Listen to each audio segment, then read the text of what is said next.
Boa tarde. As redes sociais como novos espaços de evangelização foi a proposta que o Papa Emérito Bento XVI deixou na última mensagem que escreveu para os profissionais da comunicação. Este ambiente digital, onde a vida já decorre, está em análise em Fátima nas Jornadas da Comunicação Social. Queremos hoje analisar esta rede com a ajuda de Filipe Teixeira, que durante 8 meses esteve no Rio de Janeiro como voluntário a trabalhar na comunicação das Jornadas Mundiais da Juventude. Essa experiência será aqui relatada mais à frente. Por agora, mostramos-lhe alguns acontecimentos que marcam a atualidade religiosa. Para Dom António Marto, a catequese é uma bússola interior para se conduzir numa sociedade por vezes caótica. O bispo de Leiria Fátima falava num encontro diocesano de catequistas. Isto quer dizer que A Semana Nacional da Educação Cristã enquadrava esta ocasião que desafiava os catequistas a retomarem as suas atividades pastorais, neste caso, a transmissão da fé aos mais novos através da catequese. Uma missão que passa mais pelo exemplo do que pelas palavras, confrontando o catequista com um desafio pessoal. É a nossa vida ser a vida imitadora de Cristo, sermos seguidores de Cristo, então transmitimos aos catequizandos que Deus nos confia o nosso dia-a-dia. O catequista é importante, mas, ainda assim, menos que os pais e a família. Porque quando nós catequizamos num grupo de catequese em que a maioria reza em casa, que a maioria vai à missa, no fundo, que está no seio de uma família cristã, verdadeiramente dita, a catequese torna-se muito fácil. Se ela não tem esses valores, se não tem esses símbolos, se não tem essa experiência de vida, muito difícil. A família é central e, por isso, na Diocese de Leiria Fátima, o sentido cristão do matrimónio e da família é tema para este ano pastoral. Para Dom António Marto, uma urgência reclamada pelos sinais de alarme visíveis na sociedade atual. Hoje, como disse, neste mundo pluralista, há correntes em que se procura desacreditar o casamento, mesmo o casamento civil, não só o casamento religioso, o casamento civil, desacreditá-lo como sendo uma coisa ultrapassada, fora de moda, não é? E depois, enfim, toda esta cultura do provisório, do efêmero, do descartável, que é usa e bota fora, não é? Tudo isso e a fragilidade criam relações muito frágeis, mesmo dentro da própria família. Então é preciso a gente hoje, em vez de nos estarmos só a lamentar do que está mal, descobrir a riqueza que é uma família. É assim que a família também não pode ficar à margem da catequese. Cativar as crianças passa também por envolver os adultos. Os pais não se interessam muito e eu acho que isso não ajuda muito o catequista nem os próprios filhos. O que é importante fazer para que eles se comecem a preocupar mais e envolver-se mais? Eu acho que devia haver mais formação para os pais, nas paróquias, em centros, porque para eles não se deslocarem assim à diocese, ao centro da diocese. E isso era bom que houvesse formação e uma certa exigência para eles participarem, acho eu. Não se pode exigir a ninguém, não é? Mas pelo menos convidar os pais a esse nível para que as coisas modifiquem um pouco. Os pais de hoje, quer dizer, os pais de hoje não são os pais de antigamente, não é? As facilidades não são as mesmas facilidades. A família está muito ocupada. Eu gosto sempre de desculpar os pais. Gosto sempre de os desculpar. Mas a gente tem diálogo com eles. Vai-se conseguindo alguma coisa. Vai-se conseguindo alguma coisa. Por isso o desafio é que o catequista assuma a catequese, assuma os seus catequizantes e assuma a família. Para o bispo da Diocese, o catequista é um elemento da comunidade cristã com a responsabilidade de partilhar com as famílias o desafio da educação cristã e da formação para valores humanos que possibilitam uma sociedade mais digna. O catequista também está a contribuir para a construção de uma sociedade e assim cada um vai pondo uma pedrinha na construção de uma civilização maior que nós chamamos a civilização do amor entre todos. Creio que isto resume, de facto, o trabalho de um catequista e a resposta aos desafios de uma sociedade hoje, que são tempos conturbados, de grande confusão, de grande caos, caos psicológico, caos afetivo, caos de valores. E na catequese encontra-se uma espécie de bússola interior para se conduzir no meio desta sociedade. No Seminário Diocesano, em Leiria, os catequistas, no arranque das suas atividades pastorais, confrontados com aquilo que a Igreja deles espera e apostados numa ação catequética a envolver crianças e família. Duas atividades que nós vamos ter este ano, duas atividades diocesanas. O Centro Universitário Padre António Vieira convidou e foram muitos os que aceitaram o convite para uma Eucaristia celebrada no meio do Tejo.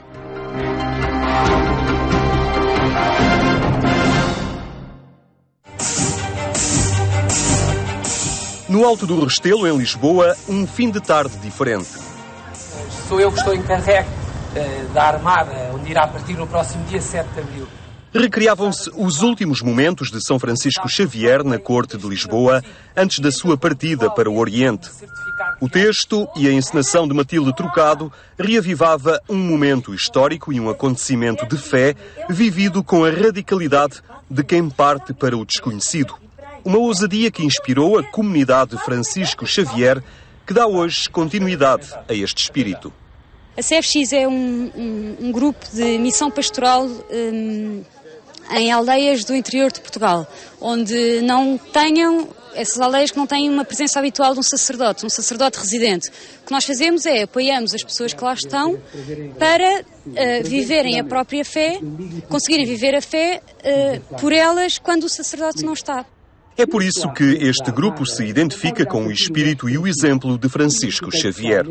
São Francisco Xavier no Oriente, o que fazia, enfim, parte do que fazia era ir de povoação em povoação a transmitir a fé e a deixar estruturas para uma vida cristã. Ensinava o catecismo, musicava o credo, deixava pessoas responsáveis. De tal maneira que muitos séculos depois ainda existem cristãos nessas zonas graças à missionação de São Francisco Xavier. A comemorar 10 anos de existência, a comunidade Francisco Xavier, em parceria com o Círculo Vieira, tiveram a ideia desta celebração especial que despertou o interesse de muitos para um fim de tarde bem diferente. Acho fantástico como é que em Lisboa se consegue descobrir ainda sítios que não se conhecia, sendo ainda por cima lisboeta, e conseguir juntar tanta gente tão diferente a fazer uma viagem também pela fé, e acho que isso é fantástico. A Capela de São Jerónimo marcava o início de um itinerário interior. Os passos levariam ao Tejo, mas o caminho era feito no íntimo de cada um.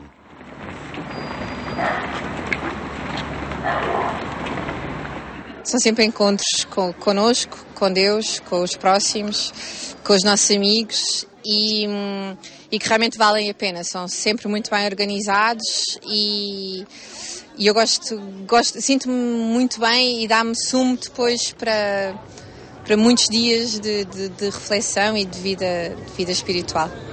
Tratava-se de um embarque. Tal como outrora, se em 1541 era Francisco que se fazia às águas do Tejo rumo ao Oriente, naquela tarde a nau de outros tempos transformou-se em cacilheiro.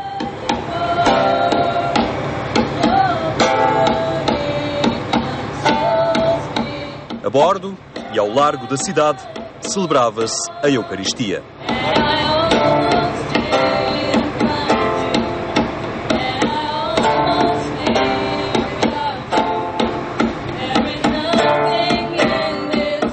Deus está em toda a parte, o essencial é exatamente igual, é a nossa fé em Jesus Cristo presente na Eucaristia. Creio que às vezes acontece, quando fazemos as coisas de uma maneira um pouco diferente, ficamos com o coração mais aberto e podemos penetrar melhor no mistério que celebramos. Toda a viagem tem um destino e esta tinha também o seu desembarque. Não era um fim de atividade, antes o entusiasmo de continuar a viagem, que é interior e navega o cotidiano de cada um. Como é que correu este embarque? Olha, correu muito, muito, muito bem. Eu acho que são experiências destas que nós precisamos hoje em dia para mostrar que Deus está em todo o lado, sobretudo. Foi mais uma experiência fantástica, organizada pelo COPAV e pela comunidade de Francisco Xavier. E de facto é um momento muito, muito bom para nós que vivemos numa cidade agitada e com o nosso dia-a-dia tão movimentado, e é muito bom ter estas pausas e esta possibilidade de nos encontrarmos e de fazermos um balanço e viver um momento muito especial e muito rico. Nos 10 anos da comunidade Francisco Xavier, este embarque no Tejo. E para marcar a inauguração de um novo ano de atividades no Centro Universitário Padre António Vieira, no dia 5 de outubro, pelas 18 horas, será celebrada uma Eucaristia no anfiteatro ao ar livre da Fundação Champalimau, em Lisboa.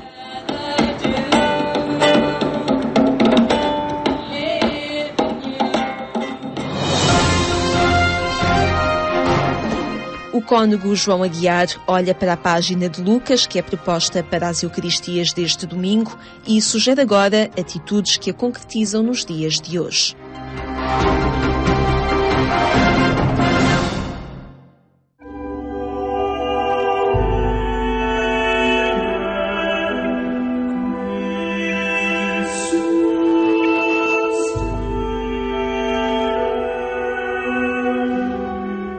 Fazer o bem, e mais do que isso, fazê-lo bem feito, é um dever e não um capricho. Compreendemo-lo naturalmente quando pensamos nas mais diversas profissões. O que se espera do engenheiro é a fiabilidade dos cálculos, do juiz, a justiça das decisões, do médico, a segurança do diagnóstico e da prescrição. E cada um de nós acharia estranho que fosse de outra maneira, e de tal modo excepcional que tivéssemos obrigatoriamente de condecorar a longevidade de uma obra ou cada ato correto. Importa que saibamos reconhecer o esforço alheio, mas importa considerar que, sempre que nos esforçamos, fizemos apenas o que devíamos fazer.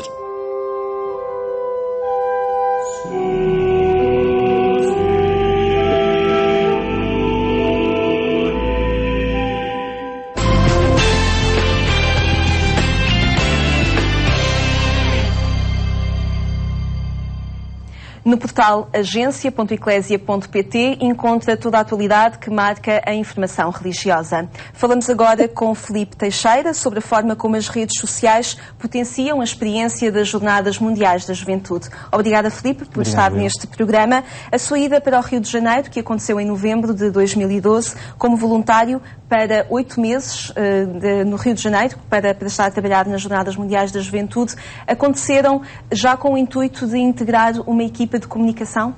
Exatamente. Dada a minha formação na área, quando eu parti daqui para o Rio de Janeiro, era com o intuito de integrar a equipa de comunicação da Jornada Mundial da Juventude. Que estratégia é que esteve por base da organização das Jornadas Mundiais da Juventude, que aconteceram há poucos meses, em julho, no Rio de Janeiro? Nós tínhamos o objetivo de chegar a todos, não é? Obviamente que as redes sociais desempenharam um papel fundamental, não só, mas toda a estratégia de comunicação é estar próximo com o peregrino, aquele que vem, mas também aquele que eventualmente não pode vir, mas que nos pode acompanhar espiritualmente, acompanhando também as redes sociais. De que forma é que as redes sociais, nomeadamente o Facebook, onde vocês diariamente, instantaneamente, em tempo real, iam publicando, iam partilhando aquilo que se passava no Rio de Janeiro, como é que as redes sociais foram potenciando essa presença maior para além dos participantes no Rio? Nós herdámos um início de adesão às redes sociais que vinha da Jornada Mundial da Juventude em Madrid 2011. Depois, com a evolução das redes sociais, também nós conseguimos chegar a um maior número de fãs, de seguidores nas redes sociais. Tínhamos várias estratégias. Obviamente que as redes sociais surgiram aqui como um apoio à mensagem que nós queríamos transmitir. A mensagem essa é clara, em redes sociais e não só. É a mensagem de Jesus Cristo, não é? E isso nós pretendíamos transmitir a todos. Nesse sentido, obviamente que nos organizámos de maneira a poder facilitar a transmissão de mensagem. Em notícias, divulgando as notícias que estavam no site e conteúdos do site, não só históricos, mas também conteúdos de logística, de maneira a que nós podemos ajudar a preparar a caminhada dos peregrinos, mas também divulgando campanhas de divulgação da JMJ, nomeadamente chegou até a existir concursos, nomeadamente em acompanhar aquilo que cada grupo estava a preparar para angariar fundos para participar na JMJ, enfim, um conjunto de estratégias que, passando também pela reflexão, por mensagens de reflexão, que nos ajudaram a todos a entrar no espírito JMJ, antes da jornada começar. Precisamente o facto das redes sociais permitirem uma divulgação mais ampla de toda a informação relacionada com as Jornadas Mundiais da Juventude, ajudaram na preparação, ajudaram os jovens e os participantes a entrar mais no espírito daquilo que se pretendia? Sim, sem dúvida. Um dos nossos objetivos, e é também um desafio para a Igreja quando pensa em redes sociais, é criar o diálogo, estabelecer o diálogo com o público. E este público é um público que precisa de esclarecimento para muita coisa. É um público que precisa de formação. E uma das vitórias que nós conseguimos com as redes sociais é irmos conhecendo quem é esta pessoa, quem é este público que está nas redes sociais, que está presente, de maneira é que nós podemos dialogar com ele. A forma também como o Papa Emérito Bento XVI escrevia na mensagem para o Dia Mundial das Comunicações Sociais, de que a vida já decorre nas redes sociais. Isso é uma verdade para os jovens também. A vida dos jovens decorre nas redes sociais. Exatamente. Eu penso que hoje cada vez mais as redes sociais estão mais implementadas. Obviamente que existem efeitos nocivos, mas eu creio que ninguém conseguirá apagar esses efeitos nocivos. Agora, a questão é, se nós como cristãos não estamos nas redes sociais, então estamos a dar a oportunidade para que a mensagem de Cristo não seja passada, não é? E essa é a nossa responsabilidade, também estarmos nas redes sociais. Certamente nem tudo está certo, mas recordemos quando foi a introdução do rádio e da televisão, se calhar os problemas foram também os mesmos. Mas na realidade dos jovens, esta exposição muitas vezes que é feita sem algum critério entre esta exposição e entre o testemunho cristão, qual é o equilíbrio que o jovem deve ter no uso das redes sociais? No seu entender também enquanto jovem e enquanto cristão? Eu creio que o cristão, como em qualquer meio, tem que dar testemunho da mensagem de Cristo. Essa é a grande vocação de todos os cristãos. Hoje nós temos a possibilidade de ter redes sociais. É como se falou ainda há pouco tempo no Vaticano, é uma dimensão existencial que existe na nossa sociedade. E isso leva-nos para uma responsabilidade. Eu acho que cada jovem tem a obrigação de dar testemunho da sua fé nas redes sociais. Obviamente que com discernimento para saber aquilo que está certo e aquilo que não está certo. Que feedback é que vos ia chegando à organização a partir desta comunicação, desta estratégia montada para que mais pessoas que não estavam no Rio de Janeiro pudessem partilhar da Jornada Mundial da Juventude? Quando eu falei em diálogo é precisamente também para isso, para nós recebermos o que é que está a acontecer, para nós percebermos o que é que está a acontecer na preparação dos jovens. Uma alegria muito grande. Nós, aliás, eu penso que esta jornada acaba por ficar marcada por também a jornada das redes sociais, porque vimos que a jornada começa efetivamente antes. E vimos como, a partir das redes sociais, chegavam-nos histórias, chegavam-nos imagens de autênticos milagres que iam acontecendo na preparação, autênticos acontecimentos muito positivos de grupos que se iam organizando, que iam passando por dificuldades, mas também passaram por muitos momentos bons e que permite a nós, como organização, ver isso, sentir, não é? Mas também, para todos, pode ser um exemplo a seguir. O seu almoço com o Papa Francisco foi também alvo de muitos tweets, de muitas partilhas no Facebook, imagino também alguns likes, como se costuma dizer. Como é que foi essa experiência de almoçar com o Papa Francisco? Eu no início da minha jornada, em novembro de 2012, nesta missão, eu disse que vinha à procura de muitos milagres. ver milagres a acontecer. Obviamente que não pensei que o último milagre, que era o milagre da misericórdia, acontecesse precisamente comigo. E realmente o Senhor é muito bom. E foi sem dúvida um momento memorável, porque vai para além de protocolos, vai para além de nervosismos, porque quem está ali é uma pessoa como nós, não é? É um de nós, como ouvimos muitas vezes apelidar. E essa simplicidade, essa forma de chegar ao coração das pessoas manifestou-se ali durante 1h15. Foi uma oportunidade fantástica para abordarmos vários assuntos, fazer aquelas perguntas que toda a gente, penso eu, gostaria de fazer a um Papa, e ele demonstrou ser uma pessoa simples, com um grande coração e capaz de nos falar. O que é que lhe fica desta experiência de 8, 9 meses no Rio de Janeiro, em termos de igreja, em termos da utilização da possibilidade que as redes sociais dão à igreja? Eu vejo que nós hoje temos uma igreja viva. Vimos no rosto dos jovens que estiveram, nos 3,7 milhões de jovens que estiveram em Copacabana, mas vimos também nas redes sociais, vimos em todo o mundo. Eu vi nos telefonemas, nos e-mails, vi que a igreja está viva nos dias de hoje. O tema da jornada era ide e fazer discípulos entre todas as nações.